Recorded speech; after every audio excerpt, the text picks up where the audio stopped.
Easter greetings and welcome to this NFCYM webinar. I'm Michael Tyson, Director of Ministry Formation at NFCYM, and I'm grateful to welcome nearly 800 ministry leaders from across the U.S. to today's presentation entitled Steps and Strategies for Online Ministry. Before we turn it over to our moderator and presenters, let me offer a few GoToWebinar helpful hints. First, all your microphone connections have been muted.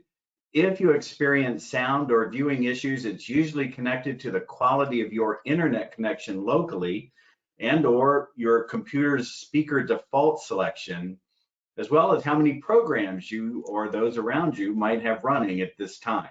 So you might try to close out some programs or ask those around you to do so to have a better viewing experience. If your webinar screen disappears, it's probably because you were multitasking. Don't worry, just click on that flower power icon, that orange flower power icon in your menu bar, and it should magically reappear. If you lose your menu bar, well, look for that red arrow on the right side of your screen and click on that to expand the bar and show the drop-down menus.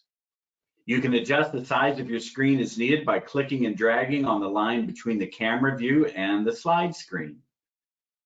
The webinar presentation will last about an hour, and we'll take questions and comments throughout the time, and our presenters will try to address those as time allows. We may run over a little bit at the end. If you need to go, don't worry about it. Everyone will receive a recording of the complete presentation within 2 hours after it is over. Please feel free to share this and all of our webinar recordings with others as you wish. And let's see. Oh, well, the other thing I want you to know is that NFCYM staff has really been hosting a lot of listening sessions recently, especially during this crisis time, and we having a lot of conversations with ministry leaders and clergy and organizational members, and trying to rapidly respond to the needs that we're hearing. A primary need repeatedly heard is to continue to be formed and resourced through webinars. So we are continuously adding new sessions in English and Spanish over the coming weeks and months. You'll also receive a survey with your session recording later today that will allow you to inform us of other topics that you would like to see offered through our NFCYM webinar platform. So please take advantage of that survey to help inform us so we can form you. So from all of us at NFCYM, please know you and those you minister to and with remain in our thoughts and prayers as we continue to accompany you during this unprecedented time. And now it's my pleasure to turn things over to our moderator, Dr. Michael St. Pierre, Executive Director of the Catholic Campus Ministry Association. It's all yours, Michael. Thank you, Michael, and good afternoon, everyone. Why don't we start with a word of prayer? In the name of the Father, and of the Son, and of the Holy Spirit, amen. Good and gracious God, we come to you today with hearts that are full of many things. We're excited, we're anxious, we're hopeful, we're joyful. Most of all, we pray for a spirit of trust. As we approach Divine Mercy Sunday, we trust in your mercy, we trust in your providence, we trust in your care, because we know that if we're worried about things, then it's all the more important to you. Bless our conversation today. Thank you for Chris, thank you for Michael, thank you for Charlotte, thank you for everyone who's able to attend and those who will watch in the future. Please bless our conversation. Give us boldness of heart. Give us wisdom to know what to do and how to do it. Most of all, give us humility so we can continue to put others first. We entrust this time to you and to the care of Mary, our mother, and we pray this in Jesus' name, Father, Son, and Holy Spirit. Amen. Amen. All right, before I turn it over to Chris and to Charlotte, again, welcome everyone for being with us today. It's really a treat, and these are interesting times that we're in. We just wanted to go over, first of all, some of the questions that we're going to explore, and I know that a lot of you will be putting your questions and comments in the chat, but these are just some of the things that we hope to accomplish today, right, Chris, right, Charlotte? And God willing, we'll get through all of them, if not most of them. So when is using online or virtual tools appropriate? When are they not appropriate? How can you build relationships in an online setting? What are the boundaries of that? How can we accompany young people using technology through this time of crisis and beyond? How do I even know where to start? If you're feeling a little bit overwhelmed right now, we're hoping that this webinar will really be helpful. What are the platforms and software tools that we should use? How do we do this keeping young people safe? How do we use technology and keep young people safe at the same time? What does virtual and online ministry gatherings, what do those look like? What are the different expressions of those? And then what are the best practices for working remotely? So we probably won't be able to cover everything in the next 40 minutes or so, but we're going to do our very best to cover a lot of that. So with that said, it's really my pleasure to be your moderator, and I'll turn it over at this point to Charlotte and to Chris. All right, wonderful. Well, thank you so much, Mike. We appreciate it. Appreciate all of you being with us and this opportunity to share with you some of our experience. I'll just introduce myself real quick, and then maybe Chris, you can do that afterwards. But just, you know, I've had the pleasure, Ministry Training Source is going to be 20 years old next month, and we actually have been doing webinars since the beginning. We were doing some online technology early on in the organization's founding. It's gotten cheaper. That's good, and it's gotten more effective and more accessible. That's for sure. And so I've learned a whole lot along the way as we've taken this kind of 20-year journey of integrating technology into ministry, and especially into forming people for ministry. Chris, what about you? Yeah, so Christopher Wesley, president of Marathon Youth Ministry, and also a director of youth and young adult ministry at a local church in the Archdiocese of Baltimore. Like you, Charlotte, been using technology since Marathon Youth Ministry has existed. Granted, as a company, we're only 3 years old, but you know, I've been blogging since like 2006, and so technology has always been a part of what we do. And then also at the parishes I've worked at, we've embraced technology quite a bit as well. And not to be redundant, but yeah, it's interesting how much more effective and affordable technology has become, how it's been a tool to enhance ministry. And at the same time, and I'm sure like many of our attendees today, it can be very overwhelming, right? And I don't know about you, Charlotte, but when I first started doing Marathon Youth Ministry, it was kind of like, okay, you know, what online budgeting platforms to use? How do I schedule calls? Like, how do I do webinars or online meetings and everything like that? And so, you know, if you're feeling overwhelmed, what I want to say to everyone is, don't worry, we've all been there, and you know what? Honestly, I'm kind of there right now. You know, with everything going on. Yeah, we all are there right now in this new world, huh? Mm-hmm. Yeah, definitely. I mean, because the pace of technology changing impacts all of us, and it forces all of us to feel like novices in the midst of change. So we're excited to share with you some of what we've learned along this journey. But I don't know about you, but this really has been kind of my experience lately. Now, I don't know, Chris, if you were old enough to grow up with the Brady Bunch, but they were my babysitters in the afternoon back in the 70s. And but you know, I've had this experience, been doing you know, this type of thing for work all the time, but I've not ever done it with my family. And so the funny things are like my God love my godmother, but I mean, really, this is how she does it. And I'm like, my favorite is the one where like you get people's foreheads.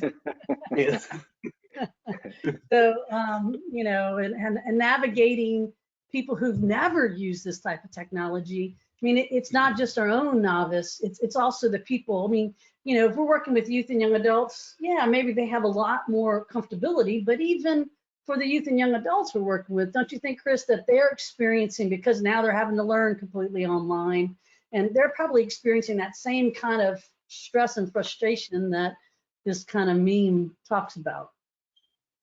Yeah, because you know, even though we look at younger generations, right, as generations who are more comfortable or affluent with technology, it's a different type of technology and a different type of use of technology than before, where I have to be honest, I think the majority of us were using technology in a more passive way, and now it's much more intentional and strategic because where it was maybe an additional tool, it's now a supplemental one, and we're trying to fabricate something that I don't think is easy to duplicate, and that's authenticity, you know, and personal touch and everything. And so people have had to try to figure out how to do that. And as I mentioned before, you know, even though I've been using versions of these technologies or some of these platforms for a while, I can't tell you in the last couple of weeks how many simple mistakes I've made, you know, from not unmuting myself to, you know, not recording something that meant to be recorded or putting up the wrong slide. And it's just because, again, even though some of these technologies are similar, and maybe some of us are more tech savvy than others, we're forced to use them in different ways. And also we're interacting with people who have not used them in the same way or same capacity before too. Absolutely. And I mean, it hasn't taken us long to get to this place, you know, and Yeah. I think we all need to acknowledge it, you know, that we've reached screen fatigue, you know. I mean, I've had friends that said, you know, I'd love to do a virtual happy hour with you, but I can't be on a screen anymore today. You know, and it's like that's valid. And yet when that feels like the only way we can relate or at least see each other in some ways, it is making a challenge for us. And so today we'll try to address that. I think the thing that we want, Chris and I and Mike want all of you to know is that while we believe there's a lot of gift that's in the technology we're going to be talking about, that we do know that it's not the only answer, and we're not recommending that it's the only solution. Even in this time where we can't do gathered events face to face, there are other things that we'll talk about today to say, what does that look like and what are some alternatives? So, Hey, but sure. Just real quick, before we get even deeper, just give folks a sense of how much time per day, you know, per weekday you think you spent on the video call before COVID-19, and then how much now, like just an average day, just so folks have a sense that they're not losing their marbles. And well, you know, for me, because I work from my home when I'm not traveling for work, I use Zoom a whole lot. So for me, this transition to remote work has not been as hard, but I would say it has been more. And so I probably went from maybe having a Zoom meeting at least once or twice a day to now I'm on it 3 or 4 times a day, especially if I include the evening gatherings with my family and friends, because I'm one of the more tech savvy people in my family, which is really a challenge, you know, because I'm always having to gather everyone because I know how to do it, or I have the Zoom account, or I know how to do the Facebook messaging thing. So anyways, so I'd say it's probably increased by 100%. So a couple of times a day, a week, a day or so to 3 or 4 times. What about you, Chris? Yeah, you know, it's interesting because beforehand, I was probably using it probably 10 hours a week, right? I'll say 10 hours a week, whether it's for our cohorts or group coaching sessions with Marathon, or you know, recording a webinar with John Ronaldo, my podcast partner. But yeah, since what kind of interested me was how many people reached out to me wanting to do Zoom calls in place of phone calls when this happened. It's almost like they wanted to do that. And part of it was realizing that some of them wanted to test out the technology that they hadn't used before. But I've had to find myself where in the first couple of weeks, I think it was 100% increase at least. Right. Going back and saying like, you know what, we're just going to talk on the phone on this because we can just be just as effective. I don't need to do this face-to-face virtually in that regards. And so I think for some people, the newness of the technology has worn off and they're feeling that fatigue, right? And I don't know about you guys, but I know that some of the signs of fatigue, and I was feeling it, is you get a little bit of pain in your neck, your eyes start to get, you get a little bit of blurry vision and headaches and things like that. So if you're starting to feel that, that is definitely a sign that you're staring at a screen too much. And decompressing with television or looking at your phone isn't going to help, right? You know, you almost need to just close your eyes, listen to music, or pick up a book. Pick up a book. Yeah, so exactly. Absolutely. Well, let's see how other folks are doing. We're gonna go to menti.com. If you have either another browser open on your computer, or if you want to go to your phone, if you go to menti.com and you type in the number 676672, we'll see some responses and see how you're doing with some of this. Nice. All right. So the questions we have here, I feel confident in my ability to use online technology. So it's kind of like a scale of 1 to 5, if you think about it that way. And so the majority of folks here are feeling confident about their ability to use that. That's pretty promising to me, I think. Mm-hmm. Yeah, it would be interesting, Charlotte, to see what these numbers would have looked like a month and a half ago, right, before this all happened, right? Like how comfortable and what the learning curve has been like and the acceleration in that learning curve, and especially that second one, right? I believe my parish or diocese will support the use of online and digital technologies for ministry. I know in our parish, that was definitely, I mean, we weren't streaming, and then all of a sudden we just went into streaming, because before there was a reluctance to it, and now it's like we have to do it. So it would be interesting to see what this looked like 6 weeks ago. Sure. And it looks like everybody's beginning to experience this screen fatigue we've been talking about. And so we'll spend some time today just talking a little bit about even the example Chris just gave. When is it good just to pick up the phone? When is it good just to text? When is it good maybe even to write a handwritten note? I mean, this might be our ability to teach a whole new generation how to use the mail, and that's not electronic, you know. And there might be some real benefit to that. I know some youth ministers that are dropping off care packages and different things like that to have some type of other connection. So, and then the last one. Mm-hmm. Yeah. Right. The worried about safe environments. You know, it's interesting where people are, because I wonder how many people are even thinking about that or thought about that, and how many people were, and I know we'll talk about it a little bit later, but how many people were thinking about it before the whole Zoom bomb incidences popping up, and how many people are thinking about it now, and what's being communicated through dioceses and pastors. So yeah, it's all interesting how this is quickly changing before us. Well, all right. Well, let's get into this. Yeah, let's do it. All right. So when Charlotte and I were first connecting about this, actually, when this started happening, this was the quote that came to my mind. And anyone who's read Good to Great, I forget how old that book is, but it's still a classic. And it's still something that I recommend people who work in churches should definitely read. But there's a quote in it where Jim Collins is talking about different organizations, different companies that rose from, you know, just normal status to greatness, and their utilization of technology. And basically, this quote says, when used right, technology becomes an accelerator of momentum, not a creator of it. The good to great companies never began their transitions with pioneering technology, for the simple reason that you cannot make good use of technology until you know which technologies are relevant. Now, Charlotte, I'm not sure what that quote means to you, but to me, like what it's saying here is that with technology, you know, so many times we think it's going to fix our issues, right? If I now do virtual youth nights, if I stream the mass, if I, you know, create a Facebook group, that this is going to fix community, this is going to evangelize better, this is going to, you know, catechize better. But the truth is, it's not a creator of that momentum. It's not a creator of those best practices. It just accelerates it.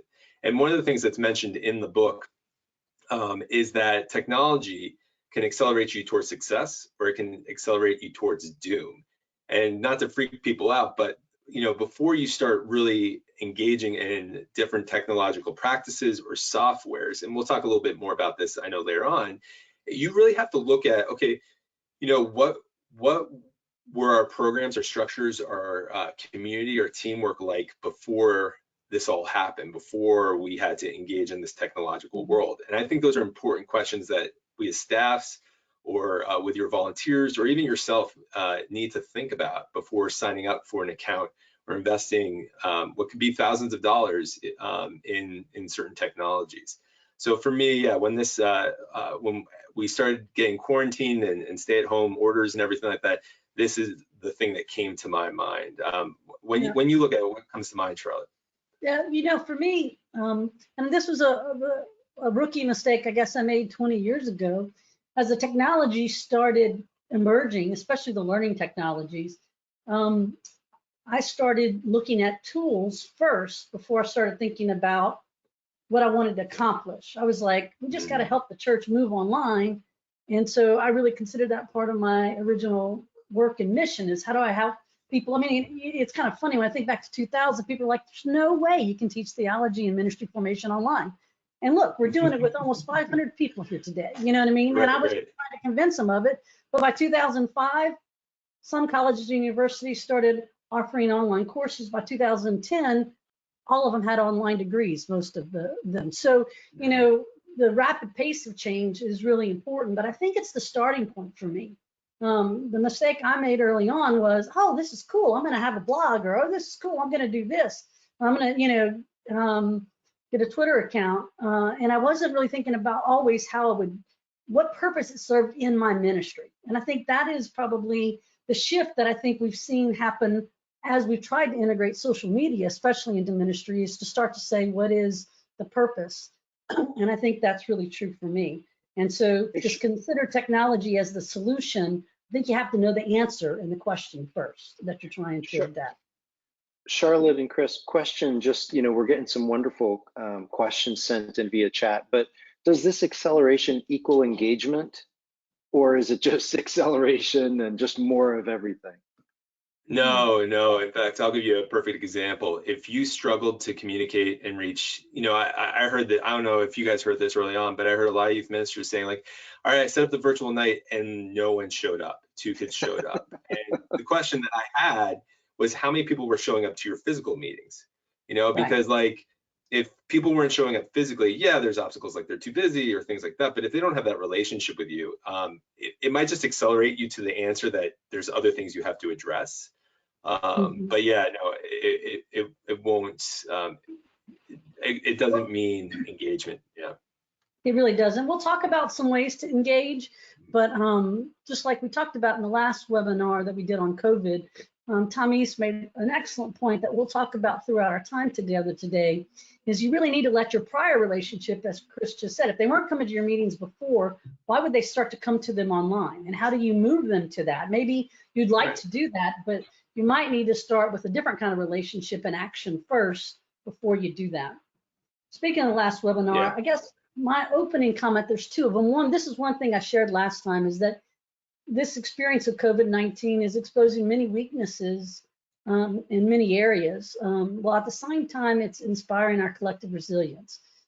People who didn't know how to do this before are doing this for both personal and for professional reasons. Schools are being forced to consider online education in a way that they've never had to before, and good will come out of that. And we're really being challenged now to rethink how we do this. But we have to realize that this is a positive moment for us in terms of, because crisis can be a positive driver for change, but it's really mostly a positive driver for change when we're willing to embrace the learning. Eric Hoffer, he was a philosopher. He was born in 1898, and he died in 1983. So he didn't even get a chance to experience the change that we experienced, because this is something that you think someone wrote today about our world. But he said, in times of change, learners inherit the earth, while the learned find themselves beautifully equipped to deal with the world that no longer exists. I guess if there's something that I hope people leave with today as we start talking about this, is that you will embrace this learning opportunity for what it is. You know, Chris, when you and I were preparing for this, I thought one of the things that you said that was most insightful, and I was hoping you might comment on it here, but is that we need to be thinking about the strategies that we're going to use now in the midst of this crisis, but also post-crisis. You know, like what do we really want to achieve down the line? Let's not just think short-term, well, we're going to have online meetings and virtual meetings now. But what are the long-term goals you might have, both for ministry, but also for technology use? And how do you embrace that sense of learning right now? Because I think there's a lot of people that still are saying the words, can't wait till we get back to normal. Right. Yeah, normal, I don't Normal's think normal done. exists anymore. I mean, I think we're coming to a new normal. I'm not saying this is where the world's always going to look, but I do think that there's a new normal coming, and it's not just about wearing masks and washing our hands. It's also about how we use technology and interact.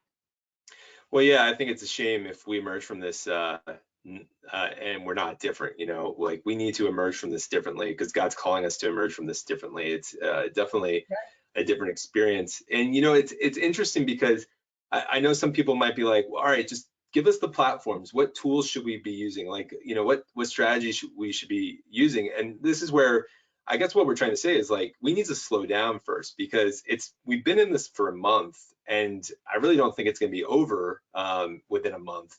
And so really, I think what God is calling us is to a time where we slow down and just, ask that question. Okay, how does ministry start to look different? Like, what can we do now, right? We have to look at what can we do now that we're going to continue to do after this is over. Because if you're just looking to set up a virtual youth night or record something on Vimeo or YouTube and post it up there, that's good. But the question you have to ask is that sustainable after this is done? And if so, am I willing to take that on? And how does that change then relational in-person ministry when this is over? So, I have a good friend, Rosie Hars from Las Vegas. She's a youth minister. And she jumps right into this as soon as she's just an innovator. So she's been doing virtual gatherings right now for like about 3 weeks. And I said, Rosie, what have you learned? And she said, well, I've learned that through this, though this is a struggle, it's also a gift because I can connect with teens more regularly. I've learned that I can really learn new ways of doing things, and I'm still learning. And she says, and it's not just me that's learning. She said, my 75-year-old pastor gave an Easter blessing to over 80 youth ministry families on Easter Sunday. And she said, finally, I have learned to be patient and I have to wrestle with the unknown because otherwise I will go crazy. And so that it's okay for me to rest and be okay with not knowing everything and not doing it all perfect. And so as we get going on this and some of these questions, we're moving now, I promise, to the practical. We just wanted to couch this in these kind of realities. So let's start. Chris, you take this first question. When using online virtual tools, when is it appropriate and when is it not? Yeah, so, I think, again, it goes back to, one, do you have the capacity to take this on and sustain it? There were a lot of us who, when this first happened, decided we were going to do daily Zoom meetings with our students. And we were just going to invite them to. And so in regards to appropriate, you have to look at, all right, is this sustainable? Can I maintain this in the schedule? Because, just as doing ministry by yourself in real time is going to be laborious, so is doing it virtually. So one, is this appropriate for my time and my schedule, especially if you're a parent and you have to take care of, or you have dependents living with you. You can't, just because it's accessible doesn't mean it's applicable. Appropriate also is, granted, teens are on this resource, and we'll talk about a little bit later, but should I be directly talking to teens, or do I now need to go through their parents, to do this? Like when we launched our middle school virtual night, we went through parents first to get their permission for their kids to jump on. And so, is it appropriate in regards to the platforms you're using, right? Because a lot of platforms, the limit is 13 and up, so that does not apply to a lot of our middle school students or children, and that's where it's appropriate, important there.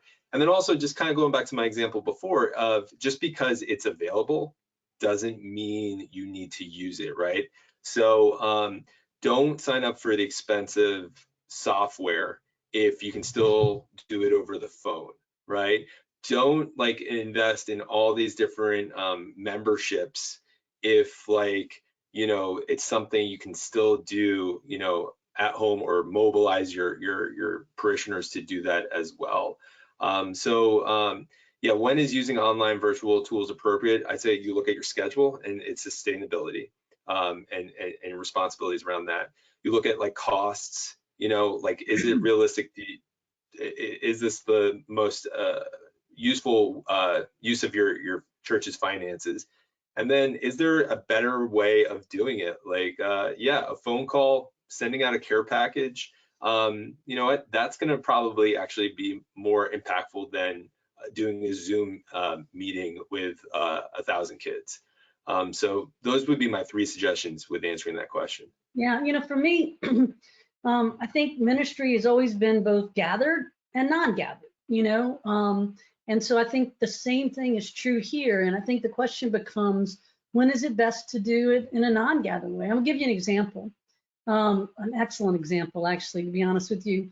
Good friend of mine, Kim Madonia from the Archdiocese of Chicago, St. John Fisher and Most Holy Redeemer parishes that she's a youth minister for, she gathered her teens and her young adults, and they put together a digital Stations of the Cross that I have to say just blew me away. And they did it in a week. So, and it wasn't because they had a whole bunch of money or a whole bunch of resources. She gathered some of the young adults that really knew how to do some of these things. But the kids wrote all of it. It actually looks like this for each station. A young person wrote a little reflection. They recorded it. Then they picked a YouTube song to play as part of the station. It was simple, but it was powerful. The young people did it themselves. So sometimes we're going to talk today about the next slide or so, how we can use online technology, but sometimes online technology isn't necessarily gathered. Zoom is great, or Adobe Connect or FaceTime. Those are all good, but there might be other ways you can use technology to accompany young people. Taking back this example here, I was telling Chris, I mean, what if someone did something similar to this? Because basically what you would do is click on the station and it would pop up, right? I mean, what if we did that with, are you struggling with this today? Are you struggling with missing graduation? Are you struggling with, the fact that you're with your parents 24/7? Like what if, and actually Rosie was telling me that, they've had some of their college students sharing kind of words of wisdom, a real authentic kind of answering to some of those kind of questions for kids. What if that popped up instead of the stations, or prayers for helping us live through that? So I think there's lots of ways that can happen. Definitely. Mike, is there any questions here that we might want to pause and take before, or should we just continue on with this? Yeah, there's all kinds of great questions. And one of them deals with, I think this slide, how do you build relationships in an online setting, and related to kind of the appropriateness of that. So one person in the chat said, our parish has a rule that all messages and content need to go through the office, but that then limits how we can fellowship, minister, and connect with other parishioners. Are there others who have this same experience? Yeah, why don't you talk to that, Chris? The idea of, is technology a relationship building tool, and how about this boundary issue? Yeah, I mean, technology is a relationship building tool. I mentioned John Ronaldo before, who I do a podcast with, the church podcast, and he and I are close friends, and we've only met in person 3 times before. But again, it's looking at how technology is that tool to do that. Now, that's different. He's an adult, I'm an adult, and there's appropriateness there. This is where I actually would encourage youth ministers to really look at using technology more to engage in relationships with the parents, primarily before the teens. And one, because that's a principle we should be doing, beyond virtual world. But 2, it's because then you cut down on risks, right? You cut down on the risk of, like, why is this grown man or grown woman talking to my, teenage daughter or son? What kind of accessibility do I have to these, like interactions and things along those lines? So while I think you can build good relationships with teenagers, it's going to be limited. It should be limited because of so much liability. And that's where we don't just throw up our hands and give up. I think that's when we say, like, okay, how am I engaging with the young adults, the volunteers, the parents in my parish, so that, I can at least accompany them and build those solid relationships, so that if I do, or when I do interact with their teens virtually, it's not based on suspicion, and there's a lot of trust there. So, and that's going to be a huge, I think, change of perspective for so many of us, because we spent so much time with just the teens and not enough time with their parents. And now all of a sudden we have to foster and create these relationships with parents maybe we never even saw because of the drop off or things along those lines. So Chris, should we manage up? Should we, addressing that issue of a parish that maybe has a high control kind of culture, should we challenge that, or should we just say, look, this is a crazy time and we need more horizontal communication? What do you say to that parish employee who's struggling to reach their people? I think you need to explain to our pastors, our parish councils, whoever it is, that just like we got to go to the grocery store different, we got to do ministry different. And so we need a new set of rules, a new set of relationships, a new way of doing this. And I think when we talk about how we can build those relationships, I think we really have to push our pastors and say, look, this is how I think we can do it. And this is how I think we can do it safe. I think we also have to think about what technology is the best for that. Would a video message to the young people saying, I know that this is a struggle for you, and figuring out a way to disseminate that through social media be a way to communicate with young people who you have no relationship with? Absolutely. That's not a bad thing. And will they watch it? Probably so, because they're on screens right now more than they ever have been, right? But one of the things you have to really think about is, do you have their access to their telephone numbers? Have you created an online form? We'll talk about some safe practices in a minute, but if those are all important. If you've ticked off all those boxes and made it safe, then text messages that say, hey, how are you doing? Which is really a lot of what I personally have been getting at different points through this from different friends, just touching base with me.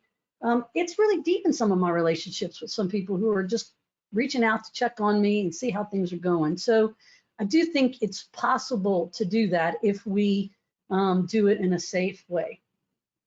Yeah. And when you do bring that, or challenge up, and you might have all the reasons listed out, and your pastor might say, or your administrator might say, like, listen, that's just not going to happen. If you feel like that's the way it needs to happen, that's where you just need to go to them and say, okay, listen, I understand, but I'm struggling to figure out how we can best connect with teens, how we can best connect with families.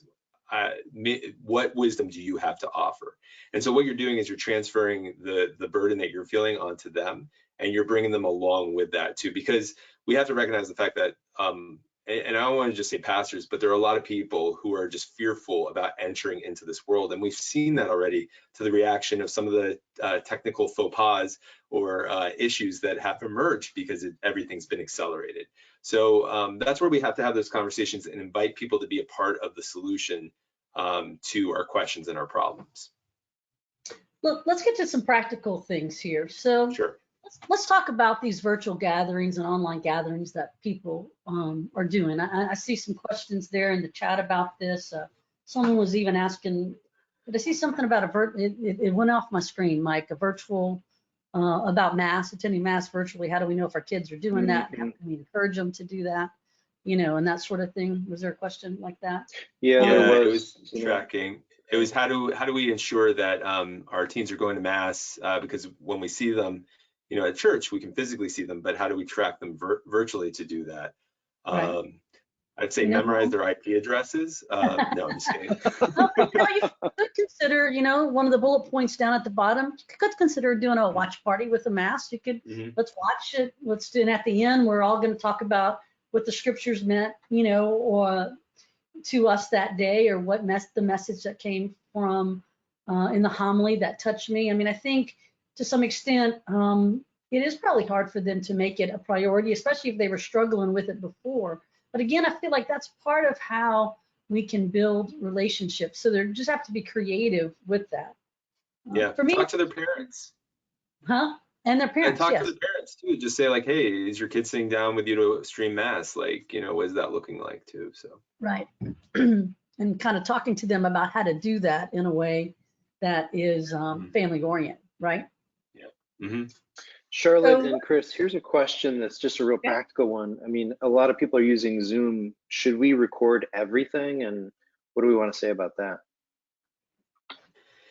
We're going to touch on that in our safe environment slide that's coming up, but we can go ahead and answer that question if you want, Chris. Yeah, no, I would just say in short, if your church, if you have a, well, yeah, I think it's best to record those meetings, but you need to tell people ahead of time. And you know, not just because of maybe any legal sort of situations, but one, people want to know that, you know, it's kind of like what you say in small group stays in small group sort of rule, but you say what's said in small group stays in small group unless it's something I need to, you know, tell your parents or talk to about. Say to people like, hey, you know, for this youth night, we're recording it.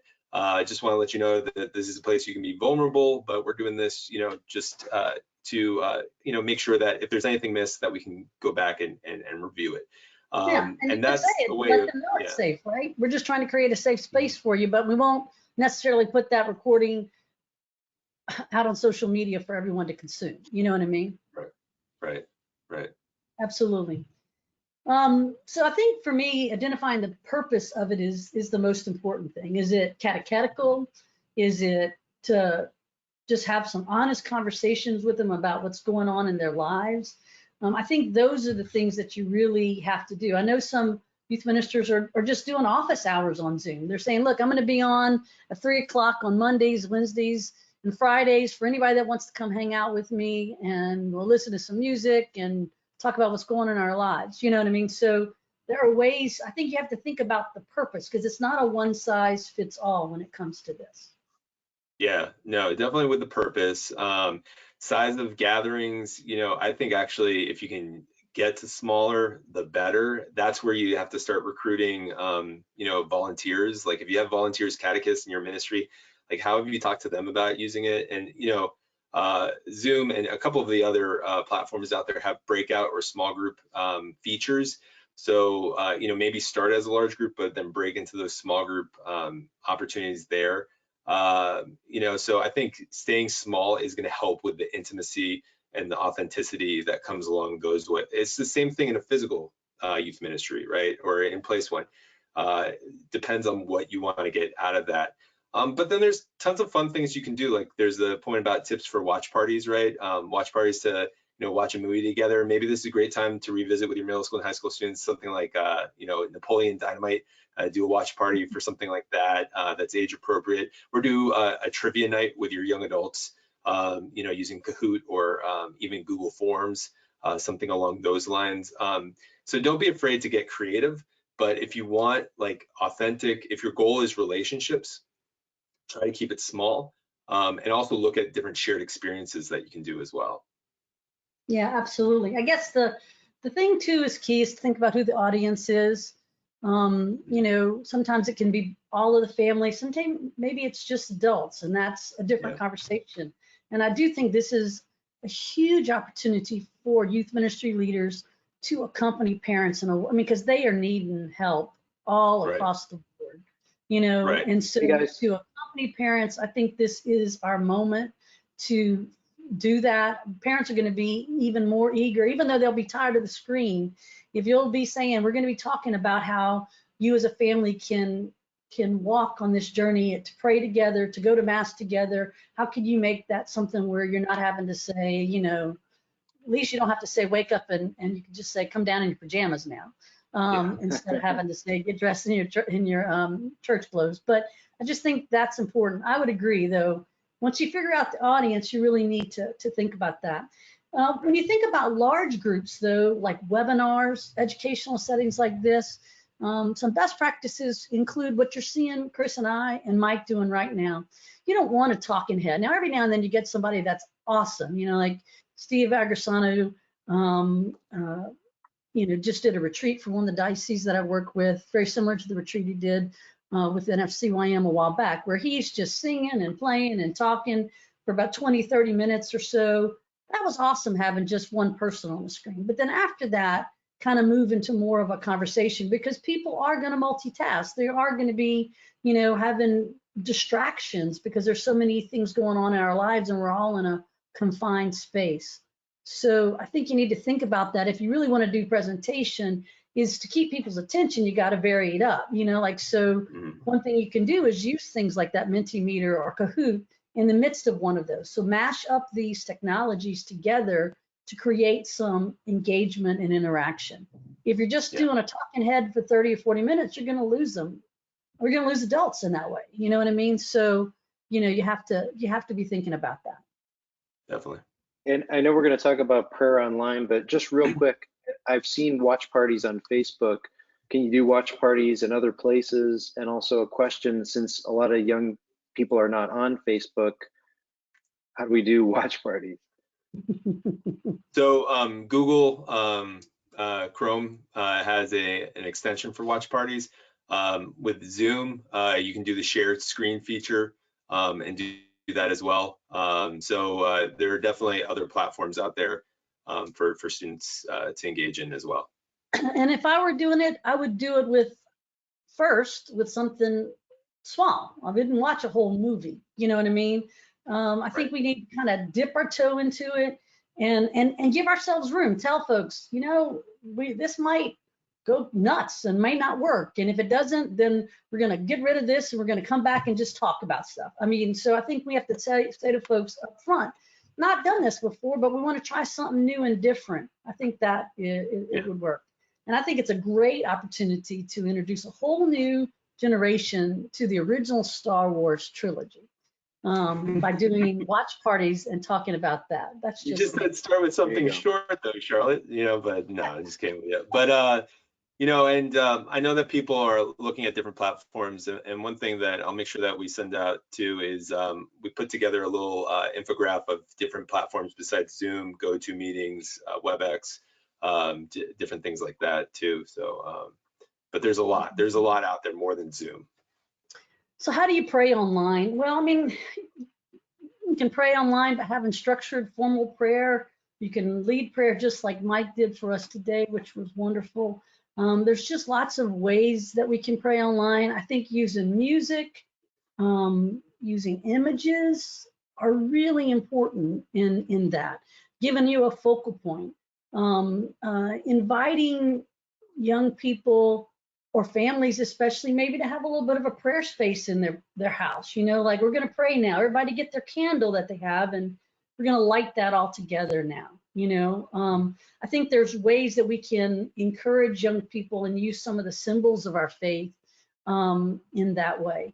And you know what one youth minister said to me was that, Rosie, she said she went and got some stuff from their youth room and she brings it so that it's in the background of their meeting time, and she might pull it out. If this is the Bible we always use, if this is a poster that we use. So utilizing things from the gathered experiences prior to this inside that prayer space, I think is also really helpful.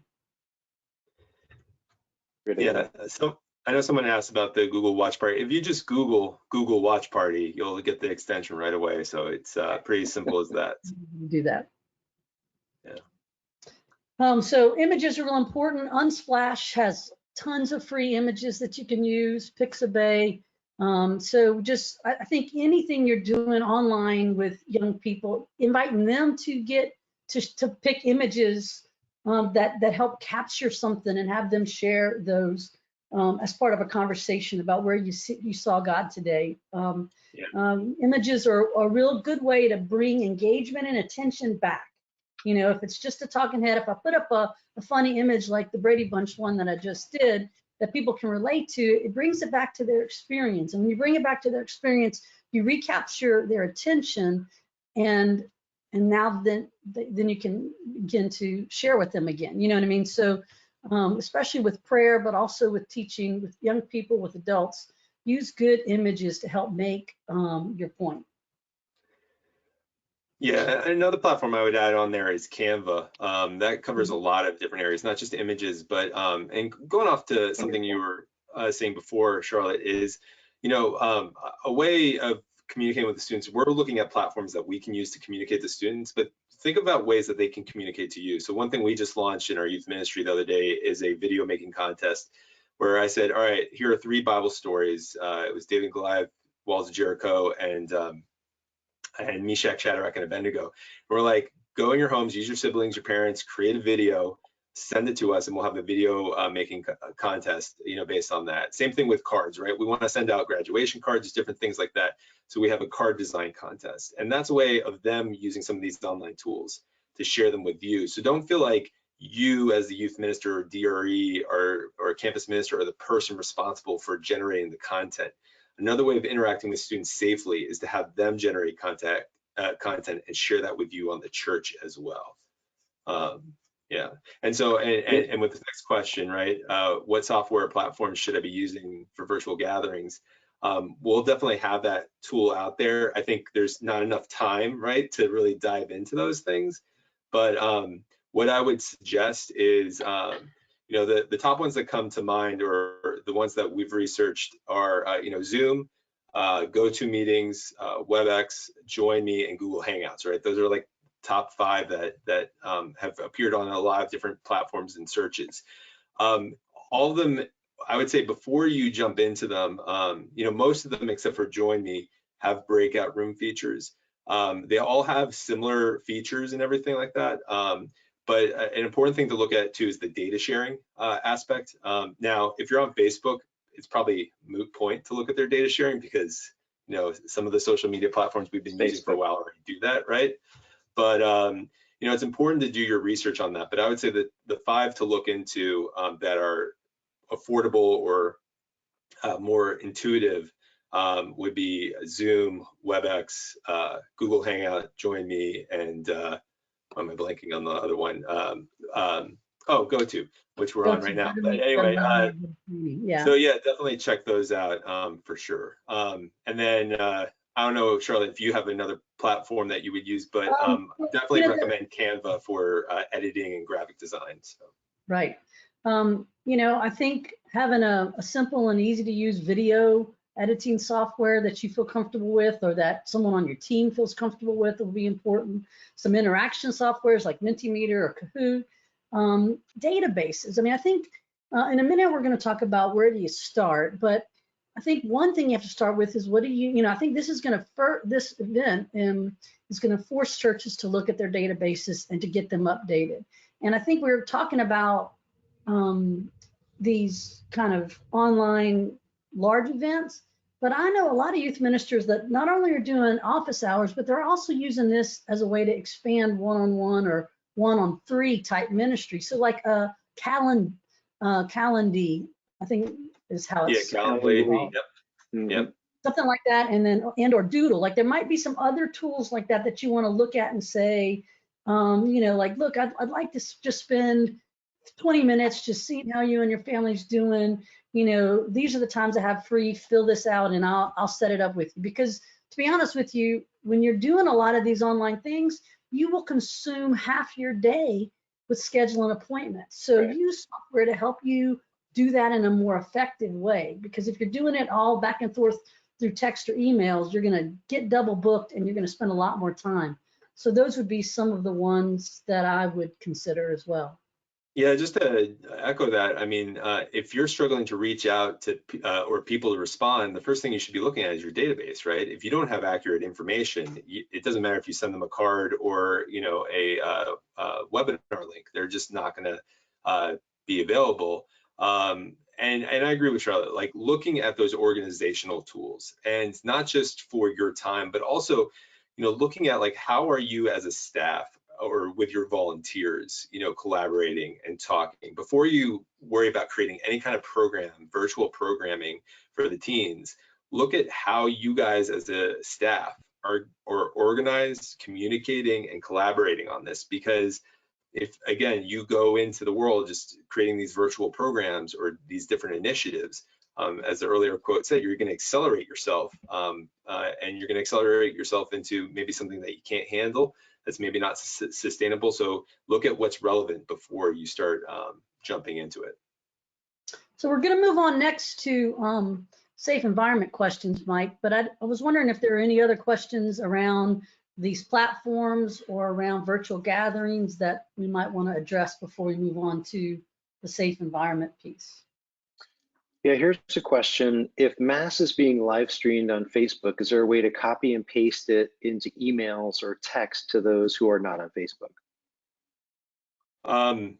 I don't know about emailing it into or putting it in emails or text, but Facebook Live will have an embed code that you can put on your website or on a website, and then you can link people, send a link to people on that. Okay, Okay, that's and lots good. of people are using YouTube for streaming some of that, so that makes it easy as well. And really, to be honest with you, those are all things you need to think about when you're making choices about platforms.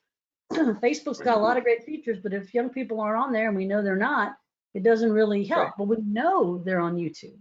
You know, we know that that's their favorite platform of Generation Z. So why not use, you know, I mean, if you don't have a YouTube channel, this is your moment. Start pushing out content that you think is good and relevant to young people as they are trying to fill their time, you know. But I would even add with that, Charlotte, like look at your website first. Look at your website because, yeah, even though YouTube or Facebook are these mega social media platforms, eventually you want people to go to your website because that is replacing your rectory or your parish office. And so most of the things, whether it's YouTube, Vimeo, Facebook, or whatever, you can embed there. But how is your website? Is your website just a placeholder until things go back to normal, or is it adapting like we are, you know, for this new virtual world? And so I think that's. You know, I would just say, I mean, the website example I gave you a minute ago from Chicago, they created it.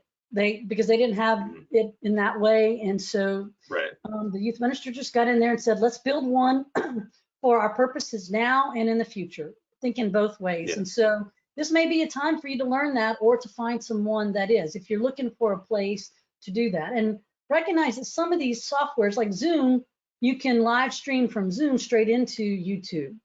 And so there's different ways that these technologies work together. Hey guys, three things real quick. Okay, go ahead.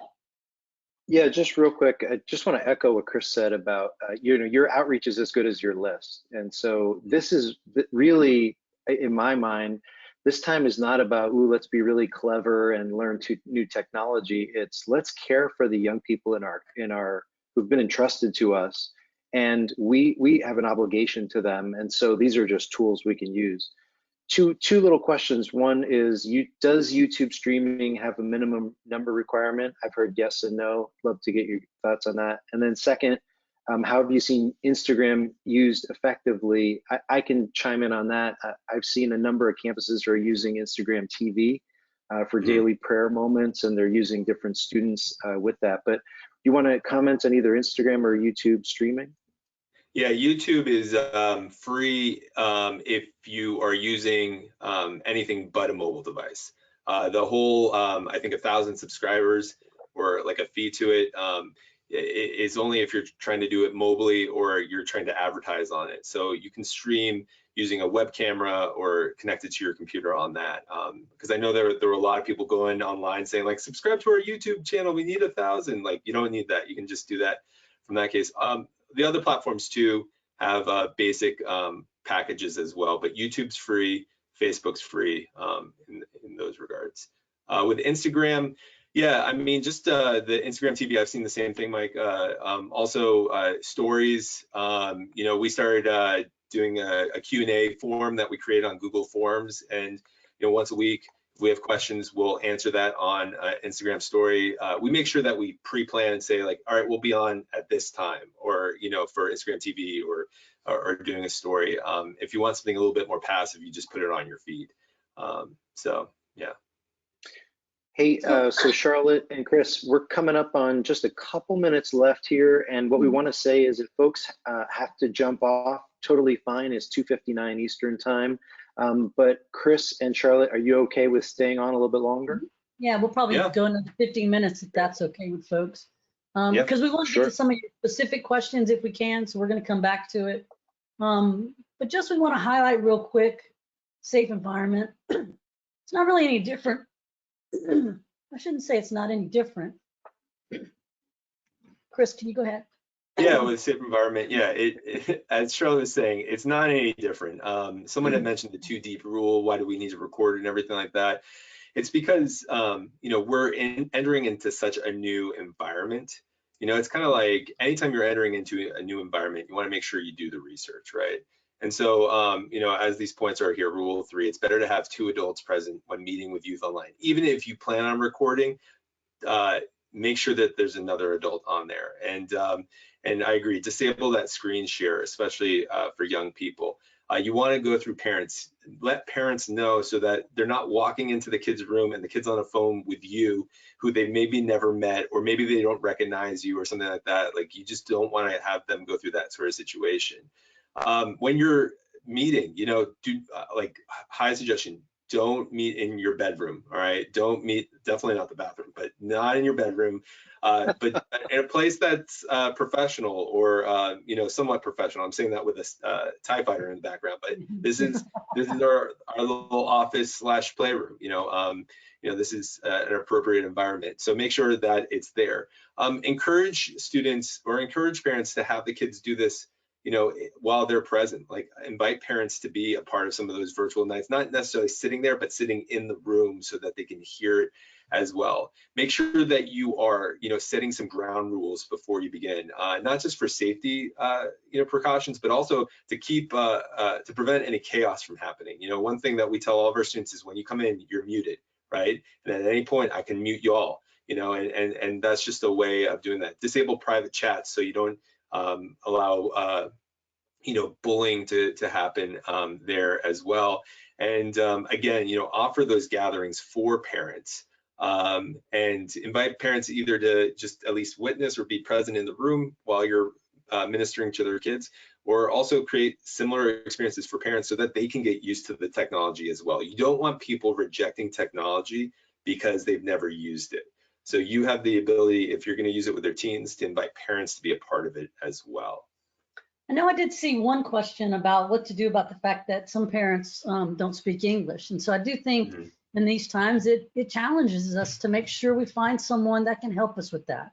I don't speak Spanish, but I can find someone who can either translate for me or who I can prepare to lead the meeting, and I can give the content to, but they can do it all in Spanish for me. And I might just be present to be supportive back and forth without having to, since I don't know how to speak Spanish, right? So I do think it causes us to be a little creative in that way, but I don't think we should ignore those issues. I don't think we should say, well, I can't speak Spanish, so tough. That's not accompanying. I think we have to say, how do we accompany? What are their realities? You know, just like overuse of screens right now might be part of their realities. Language might be part of that as well, and also their parents' fear of what's happening online because they've all taught them to do that. Well, and that's where you can take advantage of, like, YouTube. If you want to pre-record your catechesis sessions, you know, instead of just being a talking head, put it on YouTube. YouTube translates for you. Zoom's got a feature now with a closed caption where you can actually have someone, maybe if you have someone who's talented in typing and translating at the same time, putting that as well, especially if you're doing a parents meeting. But yeah, like, don't be afraid to try these different things. And there are platforms and softwares out there that can help with the translation as well. There is a form, I think, that we've put up on the NFCYM's COVID resources. That's a sample parent permission form from the Diocese of Youngstown and Cindy Case. And so that's a good example. The question, do we need written consent? Yeah, I would get written consent. You know, I mean, I would. I would be safe, you know, but at the same time, I would, really help parents understand why this is important.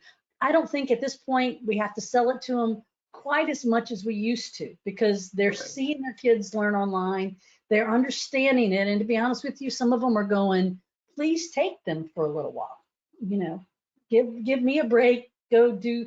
I think they want their kids to be company to take care of. And so I think it's appropriate for us to say, we're not just doing this to fill our time, we're doing this to really walk with your kids and your family. Last question here. Well, we'll talk about remote work just briefly, but where do we start? I guess for me, it's with making sure you have some good data on these young people and their families. If I didn't feel like our data set was up to base, one of the things I'd be dedicating in my schedule is some time to do some work on that. Who are the total? This might be the first time in a long time that you can start thinking about the total number of kids in your parish and how you accompany them versus just the ones that come to your meetings. So who are all the possible young people out there? If you don't have good data on that, really working with your database and your parish, trying to update that. That's a great task for parish staff right now that may not be spending time on their regular work activities to really focus on that. So for me, a place to start is to really create some good database. This is their email address, this is their telephone number, and this is the platforms they're on. Are they on Instagram? Are they on Snapchat? Are they on Facebook? So that I know where to be able to make the best connection. What would be your advice, Chris?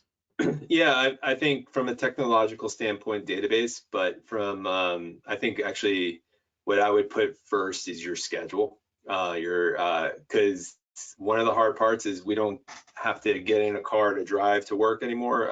We're at home. So at what time are you starting? What does your morning routine look like? And then at when are you stopping? So like tonight we have our middle school virtual night. And so I'll be stopping pretty much actually after this webinar, breaking, spending time with my family, resting, and then jumping on again at 7 o'clock tonight. And, that's important to put together, is like what your calendar looks like, and like putting together times that you are away from the computer, going back to, screen fatigue and everything like that. Because while it's great how accessible we can be to people and how people now feel like, well, I know Mike's at home, so where else is he going to be? I think it's important for us to say like, hey, listen, my office hours, my virtual office hours are from 10 to 3, or the best way to reach me is email, because I check it on Thursdays. Put together some of those schedule practices that's going to give you the margin so that you have time to breathe and not just endure this, but to thrive in this environment. And then don't not use the regular, look at that double negative there. Use your regular practices. So when you're planning a youth program, the first thing you start thinking about is what's the need I'm meeting. So, start finding out what young people and how they want to interact online. Do they want to do watch parties? Do they want to do something to fill their Friday night because they can't go out?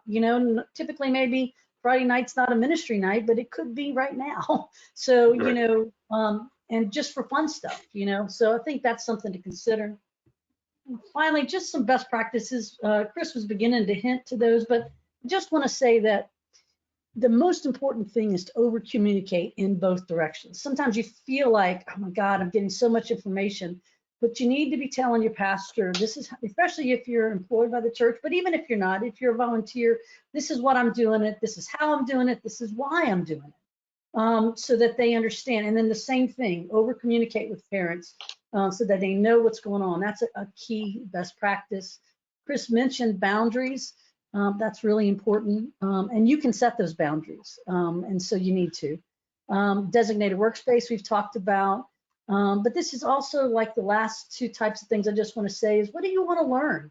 We have a little bit more time. God has put a pause on our life to some extent. So what is it that you want to learn? What are some priorities that you wanted to always get to that you haven't gotten to?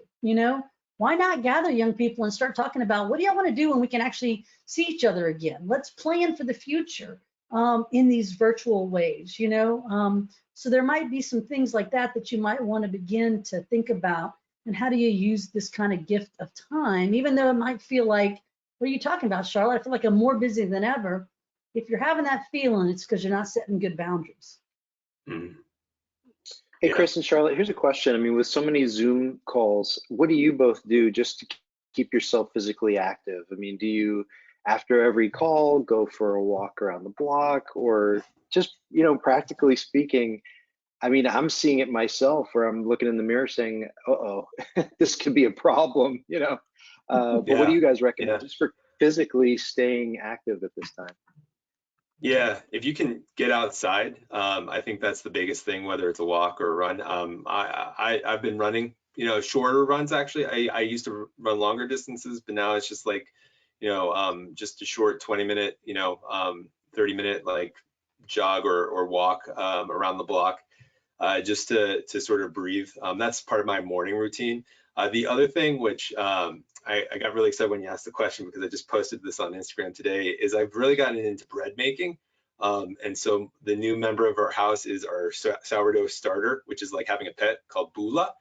We call him Bula Bula, and he feeds us because we feed him. So bread baking, just cooking has been a huge way of just disconnecting, right? No technology needed, and also just physical exercise in that regards.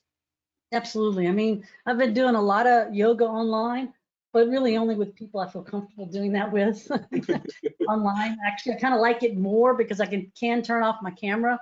And so Right, better than going into a class and feeling like I'm clumsy and whatever. So I think finding some places and some spaces like that.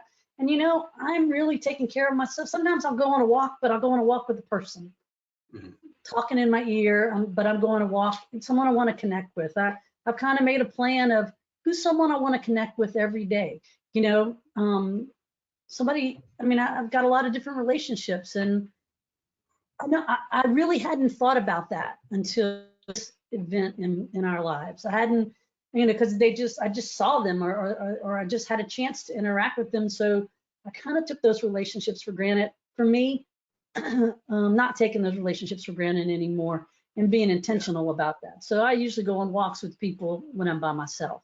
And so that's been really helpful. And I also go work outside. I have a little back deck area. And sometimes I'll take these meetings just so I can get some vitamin D from the sun, and if the weather's nice enough. So I'm doing some of that. Are there any other questions, Mike, that you think we should spend time with before we call it here? Maybe just one real quick, and this is one that we see at the college level too. Is there anything we can do virtually to recognize and honor seniors who probably don't have a prom or a graduation or any of that kind of end of year typical rituals? I think for me first, I would sure give them some space to grieve that. I think we need to be talking to them about that, because I think that's the first and most important thing. So I do feel like that's step one, is accompanying them through their grief about that and how they had an image of what their life was going to be like, and trying to give them a new image and help them form a new image of, well, you're not getting to do that, but how will you and your family celebrate? There's no reason you can't do a baccalaureate mass still. You could stream a baccalaureate mass and have all the seniors present on Zoom. There's ways that I think we could be creative about that. Yeah, no, I think what Charlotte said is the most important thing, right? Is just allowing them to lament and just to definitely grieve for this loss that they're experiencing, because everyone before them has amped this up, right? These traditions. So yeah, we're definitely looking at doing a baccalaureate mass, or at least dedicating one of our weekend liturgies to that, to the seniors, offering it up to them as well. The other thing that I know Michael Marchand and I were talking about on CYM Live, and we're going to be doing, is putting together care packages for our seniors, right? And even putting together a Spotify playlist of like the songs they would have heard at their prom, or songs that remind them of graduation, or things like that. We're even looking at putting together, not just for our high school graduates who would be going on to college next year, but even for some of our college students, is little YouTube videos of like how to make things, how to make food out of the microwave, right? Like how to self-care for themselves in that way, so they can practice some of those things. So I think, yeah, one, it's acknowledging their loss, but also think about ways that you're thinking about them. And this goes back to like all this online stuff that we're doing is great and awesome, but creating cards and mailing and just picking up the phone and calling people, I think is going to be still far more significant than any large group gathering we do online. I would agree with that. I do think we can do rituals online. My family has recently, unfortunately, lost someone to COVID, and we can't celebrate their life right now, and it's very painful. And so, but we did gather a number of family people online. We prayed together. We told stories. It wasn't anything comparable to what we would want to do, but it was a good moment of healing, at least for us to make that transition. So I think it's just challenging us to be creative in this time, and really tending to those relationships. So some resources for you in the future. Of course, NFCYM continues to. The other one I wanted to point out to you is eFormation. It's Episcopal, the Episcopalian Church. They have from the Virginia Theological Center, they have a ton of resources that are all very practical, especially based on, they have a bunch of Zoom resources, but a bunch of community resources. So click that link and check it out. You're going to be surprised. Stuff on streaming, all kinds of stuff. So you just may need to translate it to Catholic, but they're pretty close to us anyway. So. Awesome. Chris and Charlotte, thank you so much. And to everyone else, thank you so much. Mike from NFCYM, do you have any final announcements for us? Just a job well done. I want to thank our panel and our moderator. Great job. It was, I needed 3 hands just to keep up with all the comments and questions that were coming in. So thanks to our audience as well. And again, when you get the survey, fill out those topics you want to hear about in the future so we can provide you with that formation. Thank you. Thank you all. God bless. Good luck with God this. bless you guys. We're praying for you. Thanks, Chris and Mike. See you guys.